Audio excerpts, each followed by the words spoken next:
그리스도의 풍성하신 은혜와 사랑이 늘 함께 하시기를 바랍니다. 오늘 이 아침에는 욥기 제 36장 1절로 15절까지의 말씀, 생명의 삶 큐티 12월 17일자 말씀이 되겠습니다. 36장 1절 이하의 말씀을 봅니다. 엘리후가 말을 이어 이르되 나를 잠깐 용납하라.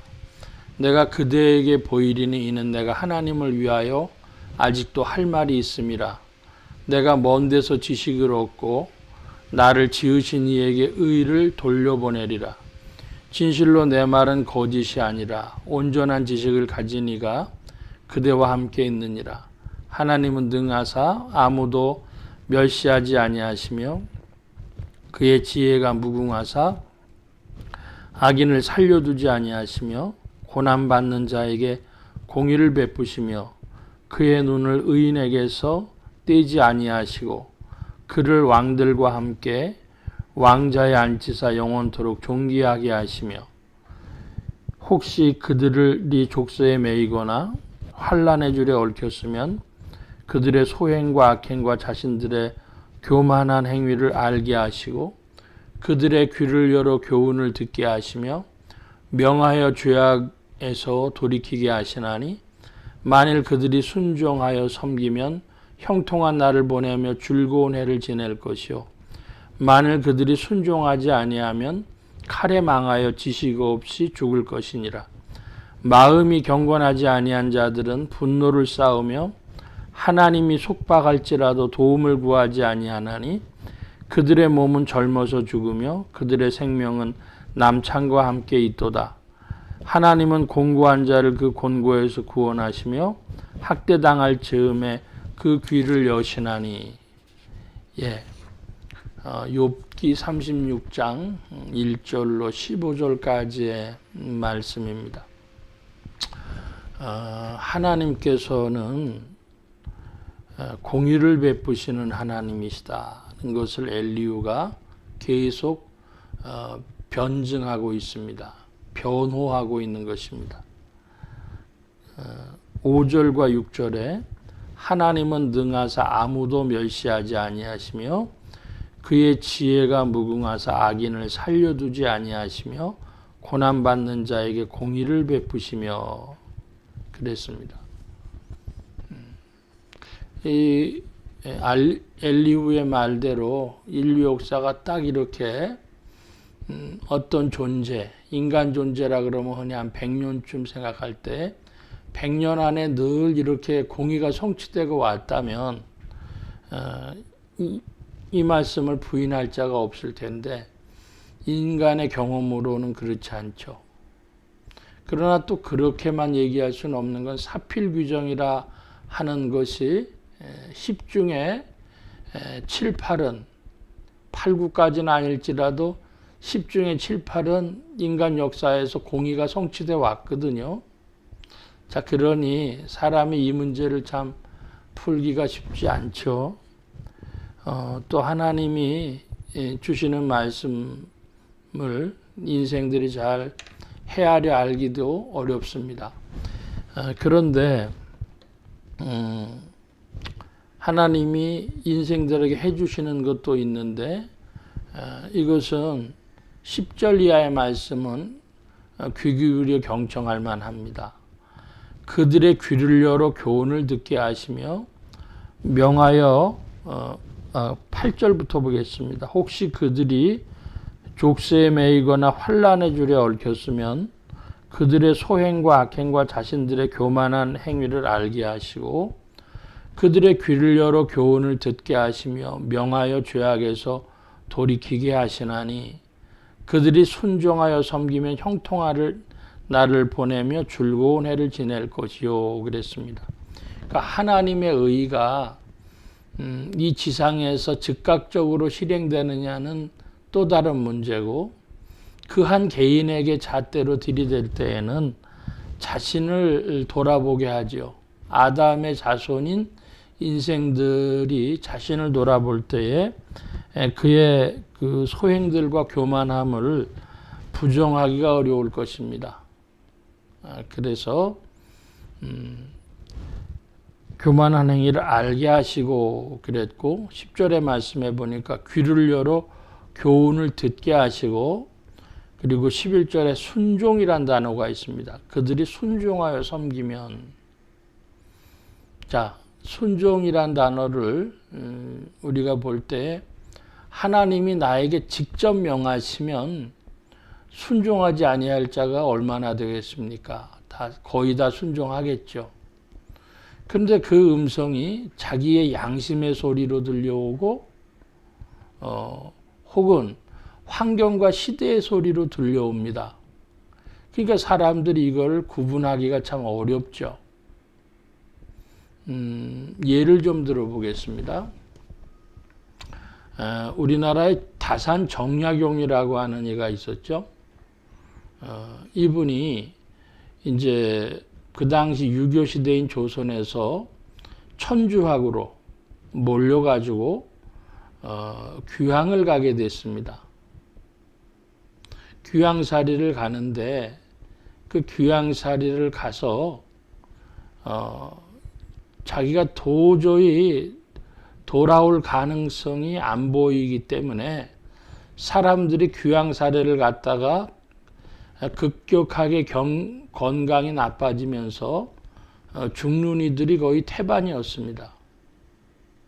자기 살아생전에 옛날에 평균 연령도 높질 않는데 자기 살아생전에 내가 돌아갈 수 있을까 복권이 될 수 있을까 하다 죽는 일이 거의였다는 겁니다.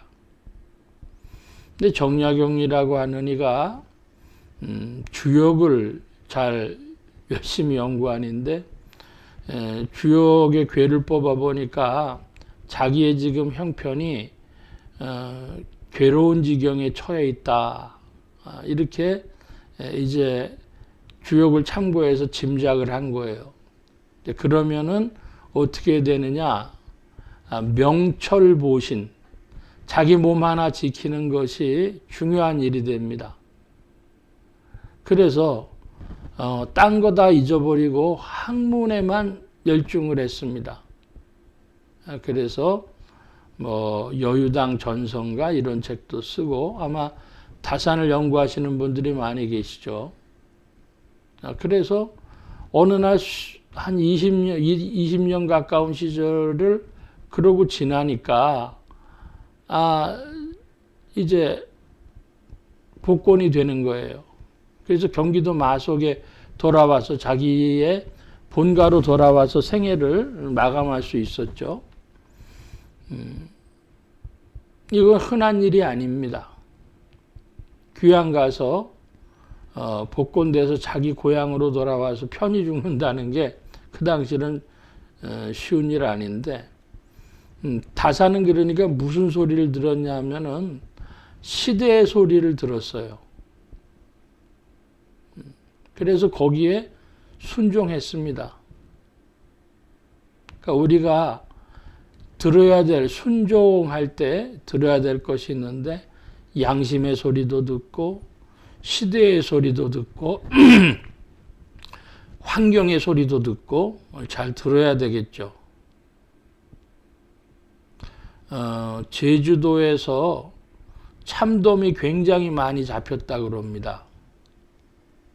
그 지진의 전조가 아닌가 그러는데 그렇지 않겠습니까? 그러니까 환경의 소리도 잘 들어야 되는 것이죠. 소리를 잘 듣고 순종한다 하는 것입니다. 그런데 더 나간 것이 있어요.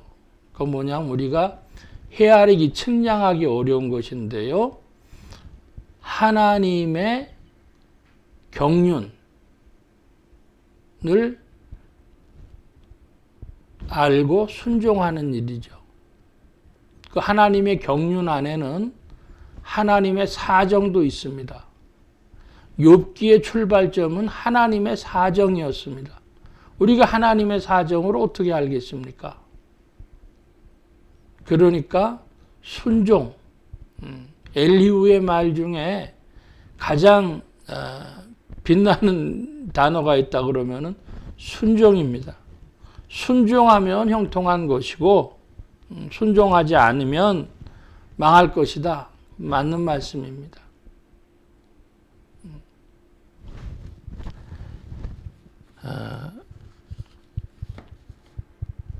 15절에 하나님은 곤고한 자를 그 공고에서 구원하시며 학대당할 즈음에 그의 귀를 여시나니.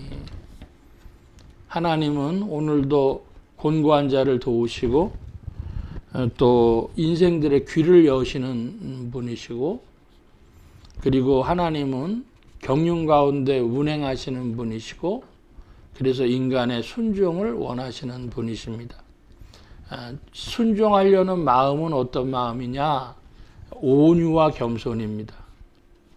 온유의 반대말 중에 중요한 것은 분노지요. 혈기. 또 겸손의 반대말은 중요한 것이 교만과 자고함입니다. 온유와 겸손으로 순종을 배우는 그런 여러분들 되어져서 오늘도 그리스도 안에서 성령의 이끄심을 따라 지혜롭게 전진하는 여러분들 되시기를 축복합니다. 주께서 우리를 도우시고 주님의 나라로 이끄시는 줄 믿습니다. 그 믿음이 여러분에게 더하기를 바랍니다. 기도합니다. 만복의 근원 되신 하나님, 오늘도 우리에게 밝은 빛을 비춰주셔서 온유와 겸손 가운데 순종함을 알게 하시고 그리스도를 더욱 알며 성령님과 함께 전진케 하여 주옵소서. 온 교회와 성도들과 죄종들이 함께 하심에 예수 소망 교회와 온 성도들과 부족한 종에도 함께 하여 주옵시고 복음 전파와 영혼 구원하는 일에 쓰임 받으며 성령님과 함께 전진케 하여 주옵소서. 도우심 구하며 감사하며 의지하올 때에 예수 그리스도의 이름으로 기도하옵나이다. 아멘. 하늘에 계신 우리 아버지여, 이름이 거룩히 여김을 받으시오며 나라의 마옵시며 뜻이 하늘에서 이루어진 것 같이 땅에서도 이루어지이다. 오늘날 우리에게 일용할 양식을 주옵시고 우리가 우리에게 죄 지은 자를 사하여 준 것 같이 우리 죄를 사하여 주옵시고 우리를 시험에 들게 하지 마옵시고 다만 악에서 구하옵소서. 대개 나라와 권세와 영광이 아버지께 영원히 있사옵나이다. 아멘.